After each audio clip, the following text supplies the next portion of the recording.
Olá e bem-vindos! Hoje a gente vai mergulhar em um dos maiores clássicos da literatura brasileira, uma obra que, de repente, mais de 140 anos depois, virou um fenômeno global. Memórias Póstumas de Brás Cubas de Machado de Assis. Exatamente. E a nossa missão aqui é tentar destrinchar a genialidade, a ironia, a modernidade desse livro. E para isso a gente está usando como guia uma edição crítica excelente que nos ajuda a conectar os pontos. Pois é, a grande questão é, por que um livro de 1880 parece que foi escrito, sei lá, ontem, para o leitor do século XXI? Sim. É isso que a gente vai investigar. Não é só resumir a história, mas entender a arquitetura por trás dela, sabe? As ideias que o Machado estava desafiando e as que ele estava inaugurando. Ok, então vamos começar pelo que torna esse livro um soco no estômago desde a primeira página. É a premissa. A premissa mais chocante, né? Totalmente original. O narrador está morto. Simples assim. Ele mesmo avisa com uma naturalidade que chega a ser desconcertante. Ele fala: eu não sou propriamente um autor defunto, mas um defunto autor. É um convite para pensar, né? E se a história da sua vida fosse contada por você mesmo, só que depois de morrer?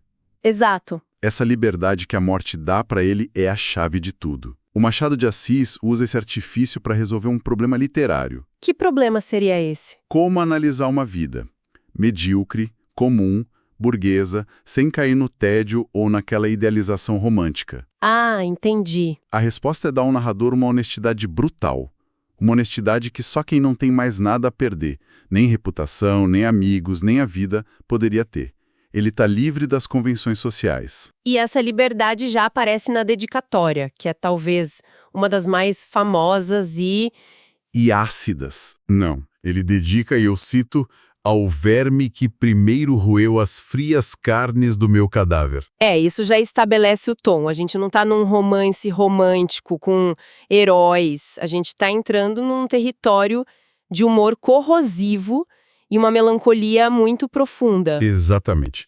E para entender o tamanho dessa ruptura, a gente precisa se transportar para o mundo em que o Brás Cubas nasceu. Rio de Janeiro, Segundo Império, meados do século XIX. Isso, uma sociedade de aparências, patriarcal, escravocrata, onde o parecer ser era muito mais importante do que o ser. E é nesse cenário que o Machado publica o livro e de um jeito muito particular, né? Em folhetins. Em folhetins, na revista brasileira. As pessoas liam em capítulos semana a semana. Imagina a expectativa. E o detalhe curioso é que, no início, não ficava claro quem era o autor ou qual era a natureza da obra. Os leitores foram descobrindo aos poucos que estavam ouvindo uma voz vinda do túmulo. Que genial! Foi uma estratégia brilhante, porque a obra convoca o que a análise da nossa fonte chama de um novo leitor. Um leitor mais ativo. Exato. Machado não queria um leitor passivo que só aceitasse a história. Ele queria um cúmplice, um leitor inteligente, que participasse do jogo, que duvidasse do narrador, que preenchesse as lacunas. É por isso que se diz que a obra inaugura o realismo no Brasil. Justamente por essa postura crítica, por trocar os heróis românticos por um anti-herói complexo e, francamente, um tanto desprezível. Tá, então com esse narrador morto e esse cenário de hipocrisia em mente, a pergunta é: o que de fato acontece na vida do Brás Cubas? E a resposta é, paradoxalmente, quase nada de grandioso. A vida dele é uma sucessão de quases. Perfeito. Amores fracassados, ambições frustradas. A genialidade não está nos feitos dele, mas na forma como ele disseca os próprios fracassos. E a gente pode organizar essa vida medíocre em alguns blocos, né? Sim, podemos. O primeiro é a sua grande ideia fixa, a obsessão que, segundo ele, o levou à morte. O emplasto Brás Cubas. O emplasto. Um remédio milagroso que curaria a melancolia da humanidade. É o que ele diz. Claro que a motivação não era tão altruísta assim. De jeito nenhum. O que ele queria mesmo era a fama, a glória, ver o seu nome impresso em jornais, em almanaques. Ele descreve essa ideia de um jeito muito visual, né? Dizendo que ela pendurou-se-me no trapézio que eu tinha no cérebro. É a imagem perfeita de uma obsessão vazia.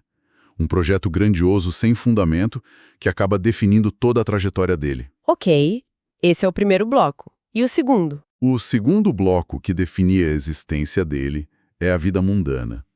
que se resume a uma série de desilusões amorosas. Relacionamentos que, na verdade, só expõem as piores qualidades dele. Exatamente. Primeiro, na juventude, tem a Marcela, uma cortesã de luxo. E ele descreve a paixão com uma frieza de contador. Total. Dizendo que o amor durou 15 meses e 11 contos de réis. O amor como uma transação financeira. Uma vaidade. Pura vaidade. Depois vem uma figura mais trágica, a Eugênia. A flor da moita. Ele a chama assim. E ali existe a possibilidade de algo real, um interesse genuíno. Mas ele a abandona por motivo... Cruelmente superficial. Ela era coxa. Esse episódio revela o preconceito, a superficialidade, a incapacidade dele de se conectar com algo que não seja perfeito aos olhos da sociedade. A metáfora da flor com o defeito físico é muito poderosa. E por fim, vem Virgília, o grande amor da vida dele. Mas é um amor adúltero, clandestino. Que vive à sombra das convenções. Virgília o ama, mas o troca por um casamento de conveniência com o Lobo Neves. Um homem com mais futuro político e social. Ela queria um título, queria ser marquesa. A relação dos dois é a personificação da hipocrisia da elite da época. Um jogo de aparências, encontros secretos, mentiras. E para fechar esse resumo da vida dele, tem o terceiro bloco. A filosofia e o fim. Aqui entra o amigo dele, o filósofo Quincas Borba. Ah, e a teoria do humanitismo. Isso, que é uma paródia brilhante das correntes filosóficas da época, como o positivismo, o darwinismo social. O humanitismo é basicamente a ideia de que o mais forte sobrevive. E que o sofrimento de um, na verdade, é benéfico para o outro. Tem aquela cena clássica que resume tudo, né? A dos cães. Quando o Quincas Borba assiste a 2 cães de rua brigando por um osso sem carne e conclui que, naquela luta, se manifesta a grande lei da vida, a conservação da espécie. É uma visão de mundo cínica, brutal, que o Machado satiriza de forma magistral. É aí que a coisa fica ainda mais profunda. Porque depois de contar tudo isso, fica claro que os personagens não são os únicos protagonistas. Não mesmo. Talvez os mais importantes sejam as ideias e, surpreendentemente, o próprio leitor. Exato. O Machado de Assis quebra a quarta parede o tempo todo. O tempo todo. O Brás Cubas para a narrativa, conversa com a gente, provoca, pede nossa opinião com frases como decida o leitor ou julgue-o por si mesmo. Ele não nos deixa em paz. A gente é forçado a se tornar um juiz, um cúmplice dessa autópsia moral. Um exemplo de extremo disso é o famoso capítulo 55. O velho diálogo de Adão e Eva. Eu acho esse capítulo incrível. O capítulo inteiro é composto só por pontos de interrogação, exclamação, reticências, não tem uma palavra. É um convite para que quem está lendo imagine o diálogo, participe da criação da obra. É uma técnica, nossa, incrivelmente moderna. E além do leitor, as ideias são as verdadeiras protagonistas. O Brás Cubas está num diálogo constante com a tradição. Shakespeare, a Bíblia, Pascal, Sterne. Mas ele não apenas cita, ele corrige, ele subverte. Ele pega uma ideia consagrada e vira do avesso com uma ironia desconcertante. Vamos pegar 2 conceitos-chave que o próprio Brás Cubas nos dá para a gente entender o estilo dele? Boa. O primeiro é quando ele diz que escreveu o livro com a pena da galhofa e a tinta da melancolia. É a definição perfeita do tom dele. Totalmente. É como uma pena que, com o mesmo traço, desenha uma caricatura sorrindo e logo em seguida goteja uma lágrima. O humor e o pessimismo não são opostos ali. São 2 faces da mesma moeda. E o segundo conceito fundamental? É a correção que ele faz ao filósofo Pascal. Pascal disse que o homem é um caniço pensante, frágil, mas nobre porque pensa. E o Brás Cubas discorda. Ele diz que o homem não é um caniço pensante, mas uma errata pensante. Uma errata. Um erro de impressão. Exato. Cada fase da vida é uma nova edição que corrige a anterior, sempre cheia de erros, até a edição definitiva que o editor dá de graça aos vermes. É uma visão profundamente pessimista, mas muito arguta, sobre a condição humana. E essa visão de mundo nos leva direto para a conclusão do livro. Ao balanço final que o Brás Cubas faz da vida dele. É um dos finais mais amargos e poderosos da literatura. Tudo no último capítulo. das negativas. Ele começa a fazer as contas da existência. E o que ele encontra é um inventário de fracassos. Ele lista tudo o que não foi.